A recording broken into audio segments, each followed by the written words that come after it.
నమస్తే. Breaking news. బండి భగీరథ్ హైకోర్టుకు పోయిండు మధ్యంతర బెయిల్ కోసం.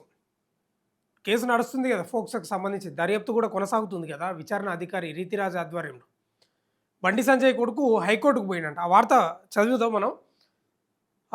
ఫోక్సో కేసులో మధ్యంతర బెయిల్ కోరుతూ హైకోర్టును ఆశ్రయించిన బండి సంజయ్ కుమారుడు తనపై నమోదైన ఫోక్సో కేసు వ్యవహారంలో తెలంగాణ హైకోర్టును ఆశ్రయించాడు. కేంద్ర మంత్రి బండి సంజయ్ కుమారుడు భగీరథ్ పేట్ బషీరాబాద్ పోలీస్ స్టేషన్లో నమోదైన కేసులో మధ్యంతర బెయిల్ ఇవ్వాల్సిందిగా హైకోర్టును కోరాడు. ఈ మేరకు 2026 మే 12వ తేదీన హైకోర్టులో పిటిషన్ వేశాడు బండి భగీరథ్ అంటే ఈరోజే హైకోర్టుకు వేసవి సెలవులు ఉండడంతో వెకేషన్ బెంచ్లో పిటిషన్ వేశాడు భగీరథ్. ఈ పిటిషన్పై మే 14 విచారణ చేయనుంది. అంటే అంతవరకు ఈ దర్యాప్తు కొనసాగుతూనే ఉంటుంది. చూద్దాం, మాట్లాడదాం తర్వాత. మరోవైపు కేంద్ర హోంశాఖ సహాయ మంత్రి బండి సంజయ్ కుమారుడు భగీరథ్పై నమోదైన ఫోక్సో కేసుపై సమగ్ర విచారణకు ప్రభుత్వం ముందడుగు వేసింది. ఈ కేసులో సమగ్ర విచారణ కోసం ప్రత్యేక టీంను ఏర్పాటు చేయాలని సీఎం రేవంత్ రెడ్డి ఆదేశించారు. 2026 మే 11వ తేదీ అంటే నిన్న తేదీ ఈ మేరకు రాష్ట్ర డీజీపీని ఆదేశించారు సీఎం రేవంత్ రెడ్డి. హైదరాబాద్ సిటీలోని పేట్ బషీరాబాద్ పోలీస్ స్టేషన్లో బీజేపీ సీనియర్ నేత కేంద్ర హోంశాఖ సహాయ మంత్రి బండి సంజయ్ కుమారుడు భగీరథ్పై ఫోక్సో కేసు నమోదైంది. 17 ఏళ్ల బాలికపై లైంగిక వేధింపులకు పాల్పడినట్లు బాధిత కుటుంబం కంప్లైంట్ చేసింది. మే 8వ తేదీన కంప్లైంట్ చేస్తే ఇప్పటి వరకు ఎందుకు చర్యలు తీసుకోలేదని డీజీపీ సివి ఆనంద్ను ప్రశ్నించారు సీఎం రేవంత్ రెడ్డి. ప్రధాని మోదీ పర్యటన, భద్రతా ఏర్పాట్లలో సిబ్బంది బిజీగా ఉండడంతో ఆలస్యమైనట్లు వెల్లడించారు డీజీపీ. ఇది మరి తమాషా. మోదీ సభ 10 తారీఖు, ఇవాళ 12. సీఎం రేవంత్ రెడ్డి ఏం తెలియనట్లు అడిగిండా, ఎందుకు ఇంతవరకు అరెస్ట్ చేయలేదు అని అడిగితే మోదీ భద్రతా వ్యవహారాల్లో భాగంగా అక్కడ ఉన్నామని చెప్తా ఉన్నాడు. సరే, అట్లనన్నా తీసుకుందాము. 10 తారీఖు అయిపోయింది కదా సభ, మరి నిన్న ఇవాళ ఏమైంది అంటున్నా. ఇప్పుడు ఎక్కడ ఇది ఈరోజు వేసిండు కదా పిటిషన్. 2026 మే 12వ తేదీన కోర్టులో పిటిషన్ వేసిండు కదా. హైకోర్టుకు వేసవి సెలవులు ఉండడంతో వెకేషన్ బెంచ్లో పిటిషన్ వేశాడు భగీరథ్. ఈ పిటిషన్పై మే 14 విచారణ చేయనుంది. ఒకవేళ వస్తే రావచ్చు, మధ్యంతర బెయిల్ వస్తే రావచ్చు. అప్పటి వరకు ఈ రీతిరాజ్ అనే ఈ డీసీపీ ఎవరైతే ఉన్నారో దర్యాప్తు చేస్తుంది కదా, ఆమె అప్పటి వరకు చర్యలు తీసుకోరు. ఇంకా దర్యాప్తు కొనసాగుతుందనే చెప్తుంది 14 తారీఖు వరకు. 14 తారీఖు బెయిల్ వచ్చిందనుకో ఇంకేం ఉండదు, ఇంక అరెస్టే ఉండదు. ఆయన దర్యాప్తు కొనసాగుతుంటే మధ్యంతర బెయిల్ వచ్చిందనుకో అరెస్టు చేయొద్దు అని హైకోర్టు ఆదేశాలు జారీ చేస్తుంది. ఇదంతా చూస్తుంటే మీకు ప్రీ ప్లాన్గా చేసినట్లు అనిపిస్తలేదా? 100% అనిపిస్తలేదా? దర్యాప్తు చేయడం ఏంది?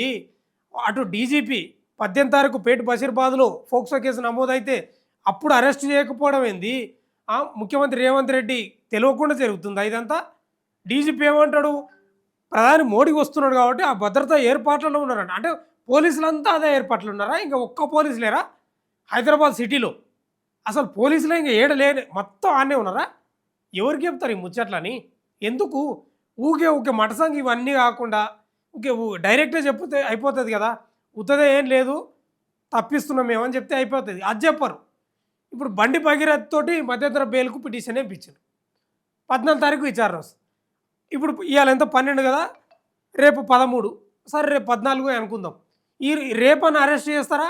దర్యాప్తు అయిపోతుంది అంటే అయిపోదు, ఇంకా నడుస్తూనే ఉంటుంది.